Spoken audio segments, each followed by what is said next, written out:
the book, the prophet. And look at this. You give your wealth in spite of love for it. You do not achieve piety unless you give from what you love. To the kinsfolk, to orphans, to the wayfarer, and to those who ask. Free the slave. Slavery as allowed in Islam, find out. You pray. You give your dues. And when you give your word, you fulfill it. I say I'll be there at 7:40 in the morning. I'm there at 7:40. No joke. It's 7:35, so I will look for cases. And who are patient in extreme poverty and ailment. Patient means sabar, patient perseverance. And at the time of fighting. Such are the people of truth, and they are the pious ones. So, piety, righteousness, not about wearing songko, about putting mascara, brushing my teeth all the time. It's not about that. I'm not saying doing that is wrong, but this is about piety. It's something. And here we are, the cleverer we get, with all the alphabets behind our names, we become arrogant. And walk not on the earth with conceit and arrogance. Verily you can neither rend nor penetrate the earth, nor can you attain stature like the mountains in height. The more I know, the cleverer I become, the more I shout at my housemen and medical students. No housemen are private practice, so shout at everybody else. He is not Islamic. Yeah? Arrogance is not compatible with Islam. It's like this. Invite all to the way of the Lord and with wisdom. Invite all to the way of the Lord with wisdom. Sabili rabbika bil hikmah. That's what I was trying to say about hikmah. Hikmah is not just cleverness and knowledge.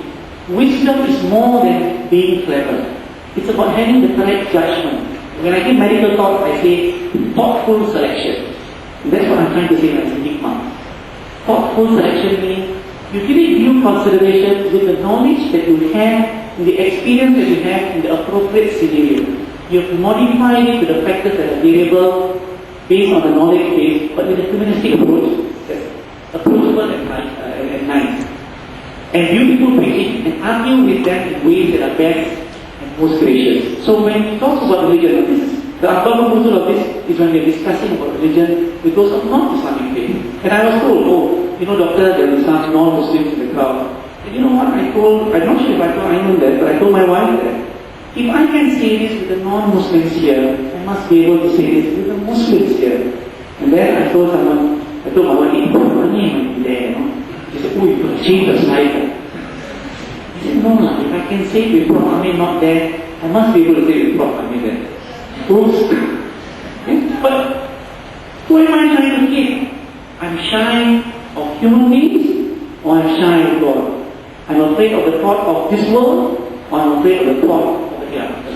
And that's the way we've got to conduct ourselves. It's like this. We all know this. وَلَنَبْلُوَنَّكُمْ بِشَيْءٍ مِنَ الْخَوْفِ وَالْجُوعِ وَنَقْصٍ مِنَ الْأَمْوَالِ وَالْأَنفُسِ وَالثَّمَرَاتِ وَبَشِّرِ الصَّابِرِينَ. And certainly we shall test you with something of fear, hunger, loss of wealth, life, and fruits. But give glad tidings to those who patiently persevere. الَّذِينَ إِذَا أَصَابَتْهُمْ مُصِيبَةٌ قَالُوا. And when afflicted with calamity, they say, Inna lillahi wa inna ilayhi raji'un. So all of us know the last part. We only use it for death. And from God we come, God created. I don't agree. Sure, by tradition we practice it in death. But it's about any calamity. It's a sobering remembrance that we believe you come from God and you return to God. And there are certain things that you, after you have tried, you relinquish your faith. Next slide. This is another important thing about justice. O you who believe, stand out firmly for justice as witnesses to Allah, even though it be against yourself, your parents, or your king, be he rich or poor. Allah is a better protector for you. So follow not your lust. I was not worried that, Prof. Lee will know I said the wrong thing, or Prof. Amir will hear I said the wrong thing, so I've got to change the context when I'm talking to you. No, I want to stand for what I believe in, irrespective of the human beings I'm seeing, because I'm a witness to Allah. I answer in His court of law. And if I conduct myself fairly, with all these little things, then I don't have to fear. Chief Justice thrown out, many years later, apology going to Chief Justice. This is only this world, big deal, apology or no apology. We all know. Don't do judge with them. Next slide. Little bit of politics. But speak with that well. This is about enjoying the world. But speak with that well, which Allah has bestowed on you, the hope of the hereafter, and forget not your portion of lawful enjoyment in this world, and do good as Allah has been good to you. So, sure, always remember the hereafter. That's your ultimate. But yeah, you can have your Ferrari if you don't think it's wasteful. You know? Next slide, please. However, beautified for men is the love of things that they covet. Women, age old. Children, also age old. Much of gold and silver, age old. Branded, beautiful horses. Reed, prancing horse. So, this is to be wary of things that distract us.